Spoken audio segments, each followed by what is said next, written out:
안녕하세요. 저는 최근에 이혼을 한 30대 중후반의 여자입니다. 저는 남편만 괜찮은 사람이면 결혼 생활에 문제가 없을 줄 알았습니다. 하지만 결국 시어머니라는 어마무시한 존재에 굴복하고 이혼을 하게 되었어요. 지금 생각해보니 그냥 남편을 봐서라도 참을 걸 그랬나 싶고 제가 예민했나 싶기도 해요.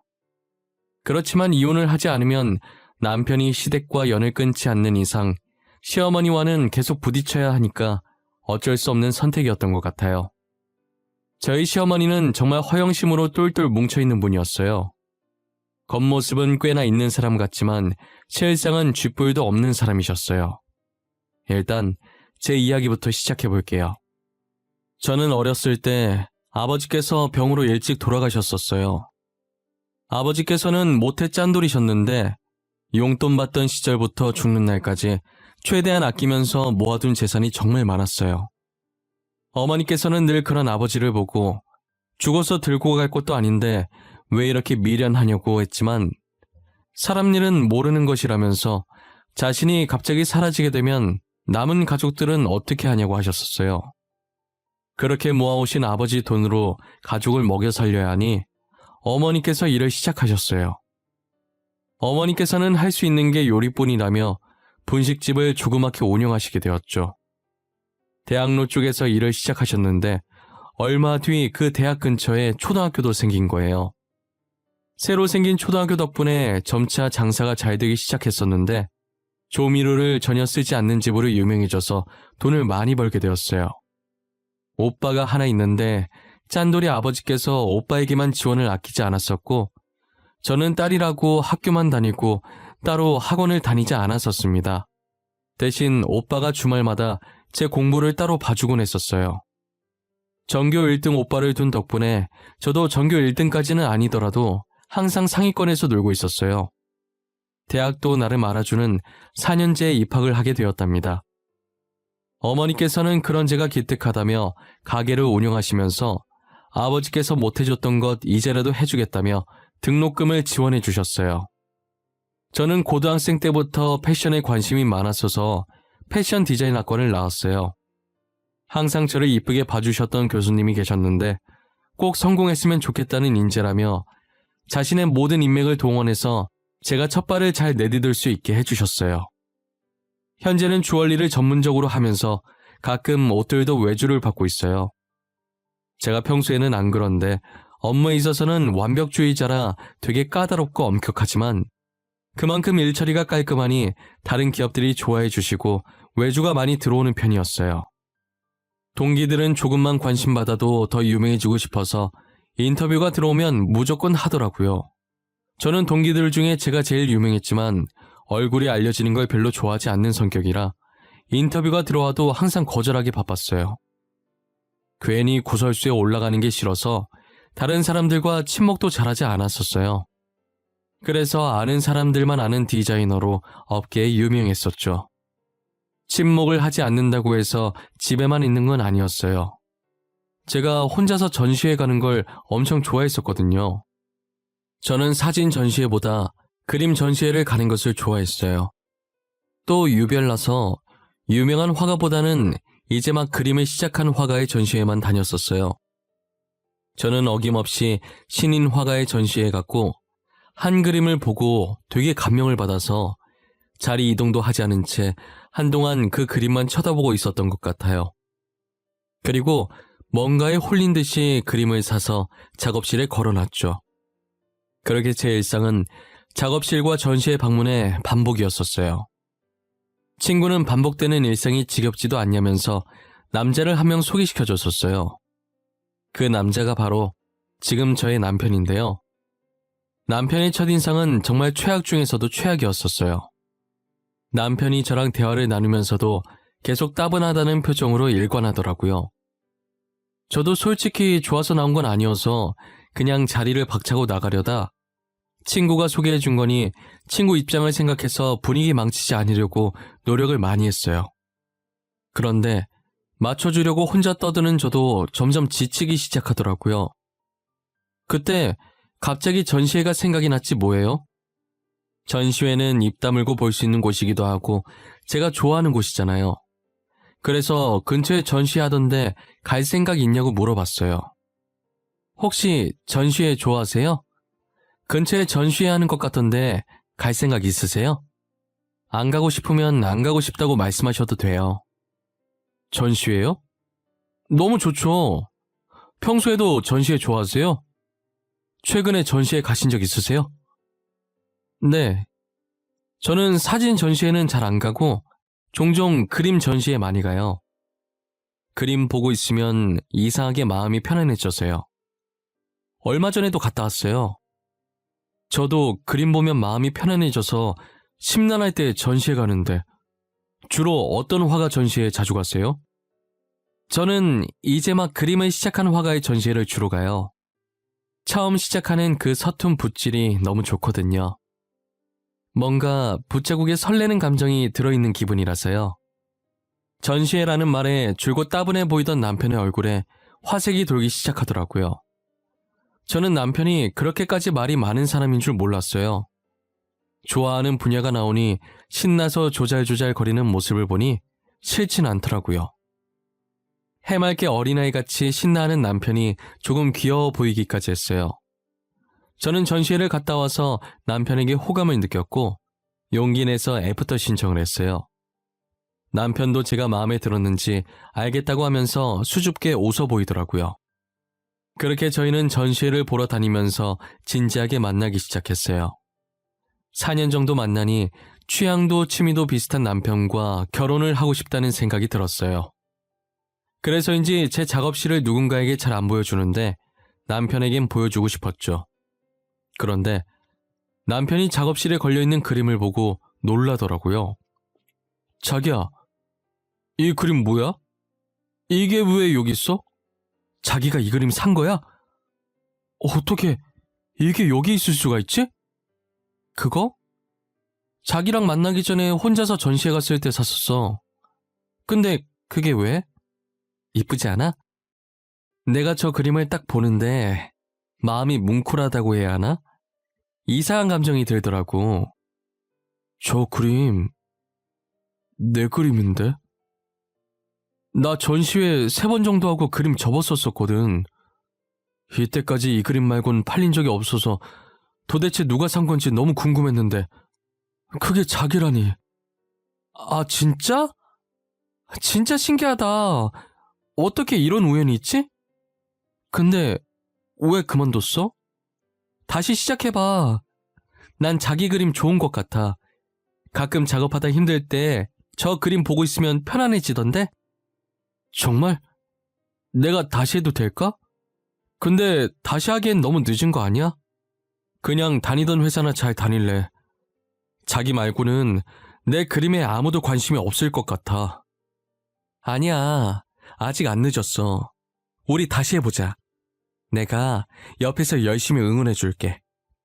난 자기가 꼭 해낼 수 있을 거라고 생각해. 처음엔 늦은 것 같다고 안 하려고 하던 남편이 제가 옆에서 계속 응원을 해주니 다시 붓을 잡더라고요. 붓을 놓은 지 오래된 만큼 다시 시작하는 게 저희 생각보다 쉬운 건 아니었어요. 그래도 이번에 남편이 마음을 굳게 먹은 건지 끝까지 포기하지 않았어요.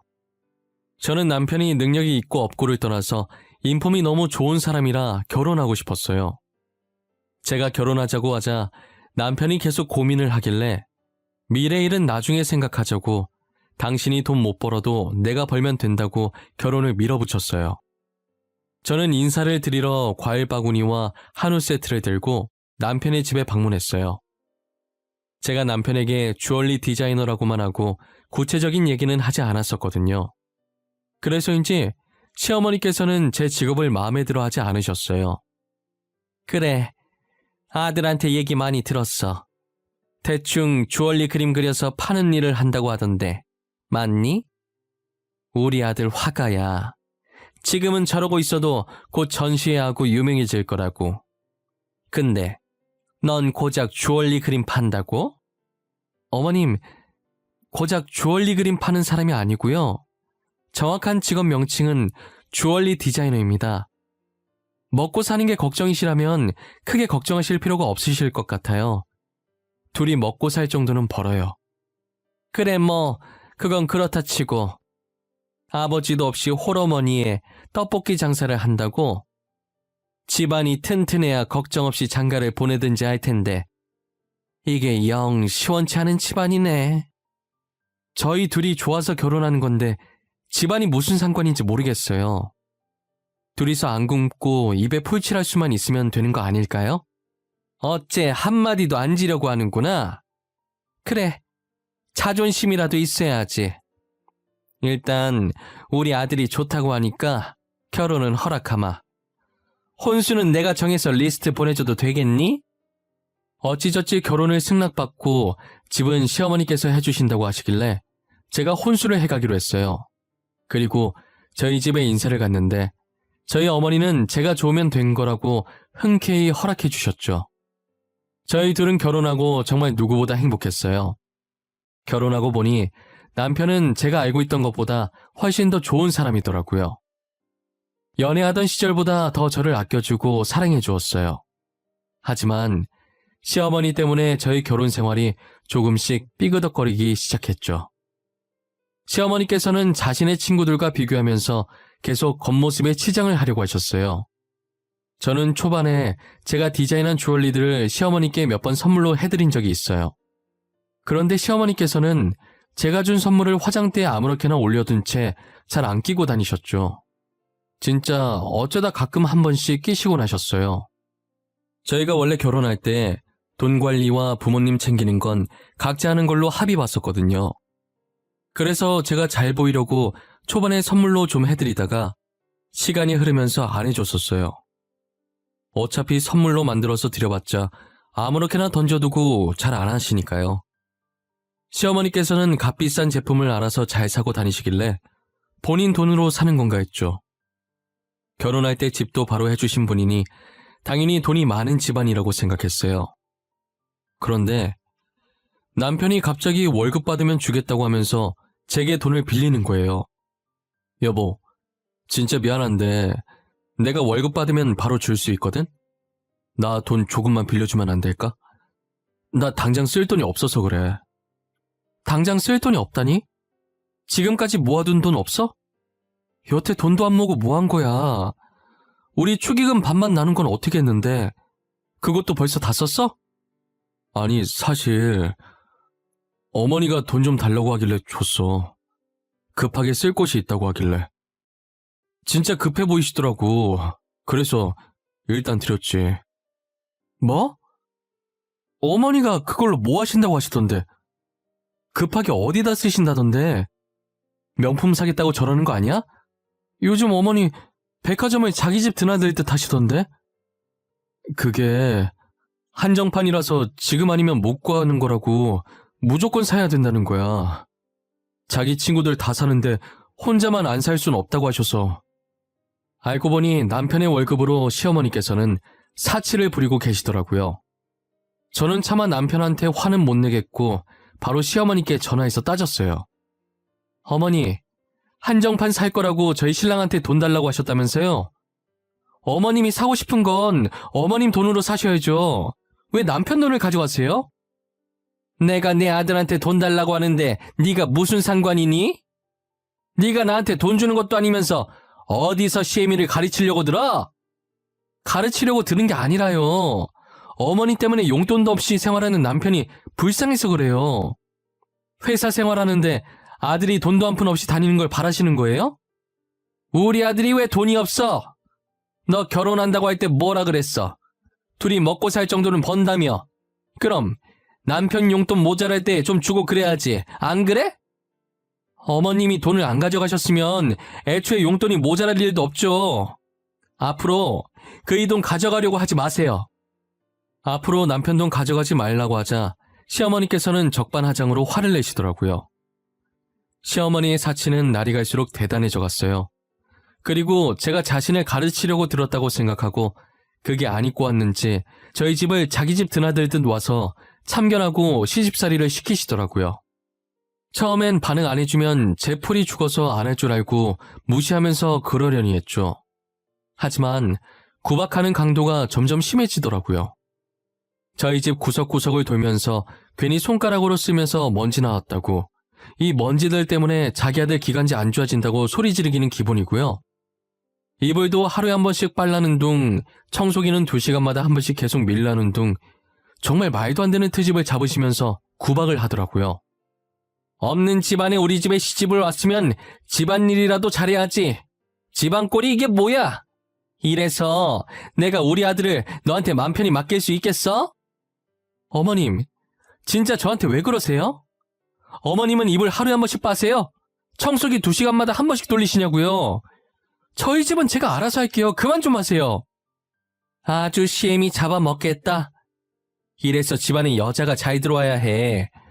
우리 아들 화고로 성공하면 확 이혼시켜버릴 거야. 우리 아들이 뭐가 부족해서 너랑 사니? 아, 그러세요? 그럼 지금 이혼해드릴까요? 그럼 됐죠? 언제 화고로 뜰진 모르겠지만 혼자서 열심히 화고로 키워보세요.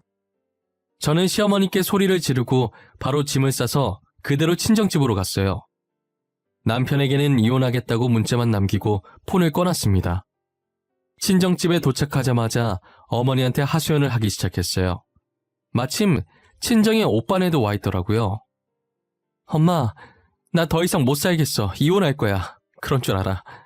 아니, 자기들이 있으면 얼마나 있는 집안이라고 저렇게 난리야? 왜?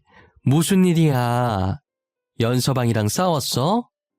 자기들 있는 집안이라고 무시해? 엄마 숨 넘어가기 전에 빨리 말해봐. 무슨 일인데? 아니, 어머님이 명품 사겠다고 남편이 모아둔 돈을 다 가져간 거야. 자기 돈으로 사지 왜 남편 돈으로 사냐고 한마디 했더니 별트집을 다 잡으면서 구박하잖아. 뭐? 그 여편네 미친 거 아니야? 감히 우리 귀한 딸을 괴롭혀? 나도 아직 집안일을 안 시켜봤는데 자기가 뭐라고 구박을 해? 그래서 시어머니한테 소리 지르고 짐 싸서 나왔어. 아니, 엄마 떡볶이 장사하는 걸로 더럽게 뭐라 하더라니까? 지네는 잘나면 얼마나 잘났다고. 역시 내 동생. 칼 같은 건 알아줘야 한다니까. 아마 시어머니한테 소리 지르고 집 나온 며느리는 너밖에 없을 거다. 한창 친정에서 열내고 있는데 누군가 배를 누르더라고요. 어머니가 택배인 것 같다고 나갔는데 시어머니가 서 계셨어요. 사돈이 여긴 어쩐 일이세요? 더 이상 여기 올 일 없으신 걸로 알고 있는데 불난 집에 부채질 하러 오신 거면 그냥 돌아가 주시겠어요? 며느리가 누구 닮아서 그렇게 싸가지가 없나 했더니 사돈을 닮은 것 같네요. 이 집안은 가진 게 자존심밖에 없으신가 봐요. 사돈께서 얼마나 부자인지는 모르겠는데 아무리 있는 집 사람이라도 사람을 이렇게 무시하면 안 되는 거죠. 경우가 너무 없으시네요. 제가 시비를 걸려고 온 건 아니고요. 확실히 이혼을 하는 건지 확인하려고 왔습니다. 장차 유명한 화가가 될 저희 아들이랑 이혼을 하겠다고 하니 기가 차서요. 이혼 얘기를 해도 저희가 해야 하지 않나요? 이혼 얘기를 누가 하든 뭐가 중요한가요? 없는 집 사람이면 이혼 얘기도 먼저 못합니까? 잘 살든 못 살든 안 맞으면 이혼하는 거죠. 고작 귀걸이 목걸이 그림 그려서 파는 애가 우리 아들이랑 이혼한다니 너무 웃겨서 그러죠. 우리 아들이야 금방 재혼할 수 있겠지만 며느리는 데려간 남자가 저희 아들밖에 없지 않을까 하는 걱정스러운 마음에. 시어머니는 친정에 와서는 어머니께 으름장을 놓기 시작하더라고요. 원래 저희 새언니가 나서는 걸 별로 안 좋아하는데 가만히 듣고만 있다가 입을 떼더라고요. 저기 어른분들 말씀 중에 끼어들어서 정말 죄송하지만 지금 저희 아가씨가 끼고 있는 귀걸이가 얼마짜린지 아세요? 이거 아가씨가 직접 디자인한 귀걸이인데 뭐 귀걸이가 비싸봐야 5만 원 안쪽이지 않나? 금은방 가서 비싸봐야 50만 원이던데. 그리고 길거리에 저런 디자인 널리고 널린 것 같더만 뭘. 길거리 귀걸이랑 비교하시면 안 될 텐데. 아가씨가 디자인한 귀걸이들 기본 1,000만 원이에요. 지금 차고 있는 귀걸이는 다이아가 들어가 있어서 억 단위고요. 뭐? 억? 저 조그마한 귀걸이가 억이라고? 내가 잘 모른다고 지금 거짓말 치는 거 아니야?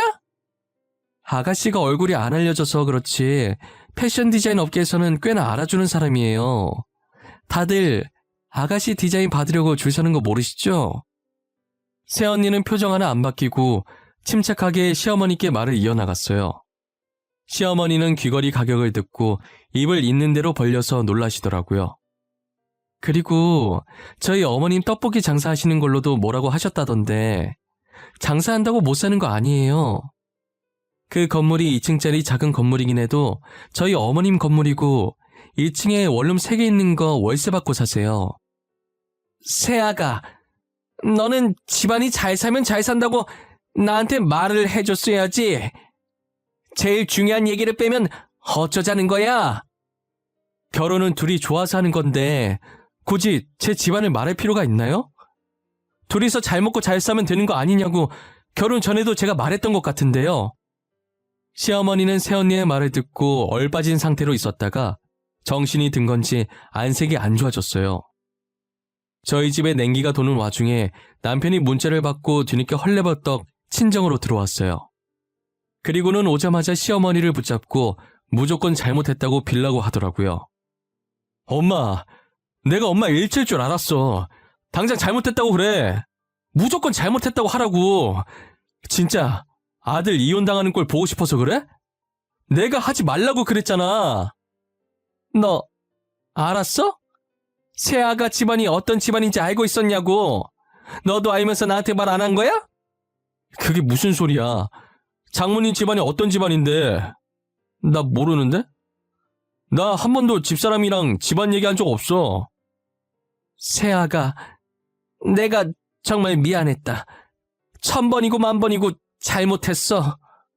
그러니 이제 우리랑 같이 집으로 가자. 응? 제가 거길 왜 가요? 혼수는 그냥 제가 버리는 셈 칠 테니까 가지세요. 집도 어머님께서 해주신 건 줄 알았는데 전세였더라고요. 며칠 전에 집주인 왔다 가셨어요. 월세 받을 거라고요. 집은 내가 다시 구해줄게. 그러니 이혼만은 하지 말아줘. 내가 잘못했다, 새아가.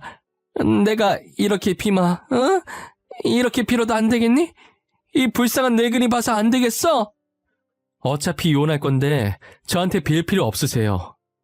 그리고 어머님 말처럼 남편은 언제든 재혼할 수 있잖아요. 저는 데려갈 남자 없으니 그냥 편하게 혼자 살려고요. 엄마, 도대체 나 없을 때 뭐라고 한 거야? 여보, 내가 미안해. 내가 대신 이렇게 빌게. 우리 이혼만은 하지 말자. 나 당신 없으면 못 살아. 어? 남편과 시어머니는 거의 울다시피 제 바짓가랑이를 붙잡고 빌었어요. 하지만 두 사람이 아무리 빌어도 저는 이미 이혼하기로 마음먹었어요. 제가 불편한 표정을 짓고 있는 걸 보고 오빠가 나서서 두 사람을 밖으로 내보냈어요. 그 뒤로도 몇 번 찾아왔지만 저는 이혼 서류를 보내는 걸로 대답을 했죠. 아무것도 몰랐던 남편에겐 너무 미안했지만 어쩔 수 없었어요.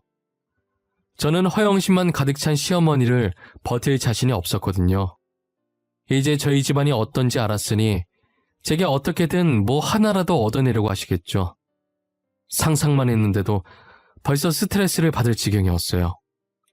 최근 저는 남편과 합의 이혼했고 당분간은 일에만 집중하고 싶어요. 아예 한국 생활을 정리하고 가족들과 함께 해외로 뛸까도 생각을 하고 있습니다. 하지만 어머니께서 아직까지는 장사를 계속하고 싶다고 하셔서 잠시 보류하고 있어요. 어머니께서 제게 너무 미안해 하시길래 괜히 신경 쓰이게 했다고 저는 괜찮으니까 장사하고 싶을 때까지 하라고 말했어요. 지금 엄마 나이가 있으셔서 나중엔 하고 싶어도 못하게 되실 테니까요. 저는 엄마만 행복하시다면 그걸로 됐어요. 저의 이야기는 여기서 마치려고 합니다. 지금까지 저의 이야기를 들어주신 모든 분들에게 감사합니다.